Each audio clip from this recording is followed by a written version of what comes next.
Is Neo-Imperialism on your plate? Meet, feed, and Neocolonialism.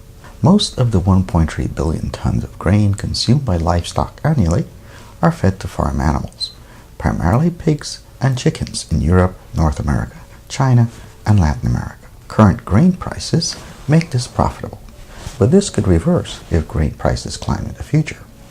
Due to expanding livestock production, world cereal feed demand will be significantly higher in the coming 30 years. The surge upwards in cereal feed demand greatly exceeds other factors in importance that are generally expected to affect the future world food situation, like genetically modified foods and climate vicissitudes in the coming 3 decades. Grain grown in the developing world and exported to the developed world is a form of neocolonialism.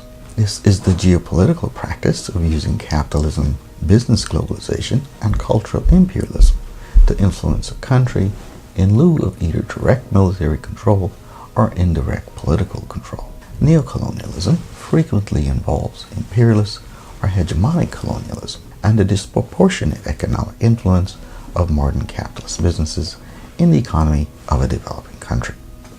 Many multinational corporations continue to exploit the natural resources of former European colonies through collusion with local elites.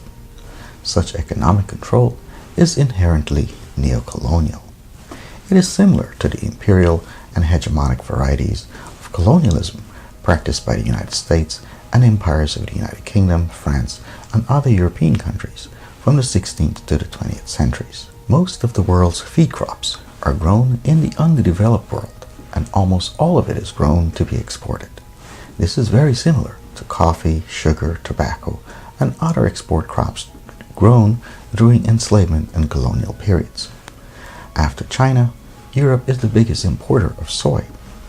Europe is one of the largest importers of Brazilian soy, the leading importer of ethanol, and in the top 4 importers of cow flesh from Brazil. European imports of soy, cow flesh, and ethanol are main drivers of deforestation and climate-altering gases with destructive social impacts in Brazil and globally. Soy production in Latin America has more than doubled in 15 years.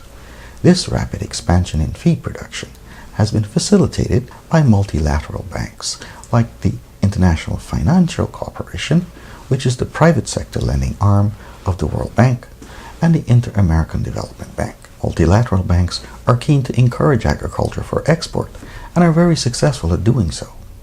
Case in point, around 80% of Paraguay's soy is exported to feed livestock.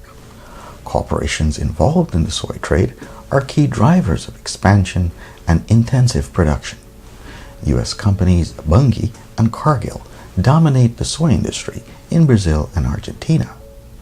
They buy beans from farmers, own crushing mills, and export soy meal and oil to the United Kingdom and the rest of Europe. Cargill, the world's largest commodity trader, owns crushing mills for soy and rapeseed in the United Kingdom. Archer Daniel Midland, Dreyfus, and Brazilian company Andre Maggi are major stakeholders in Brazilian soy production as well. Trading companies like Cargill and Bunge have a crucial role in controlling the whole soy production process because farmers depend on them to provide credit and supplies of fertilizer and pesticide. On top of that, these transnational food corporations manage the logistics, arranging storage, transportation, and processing of the grain.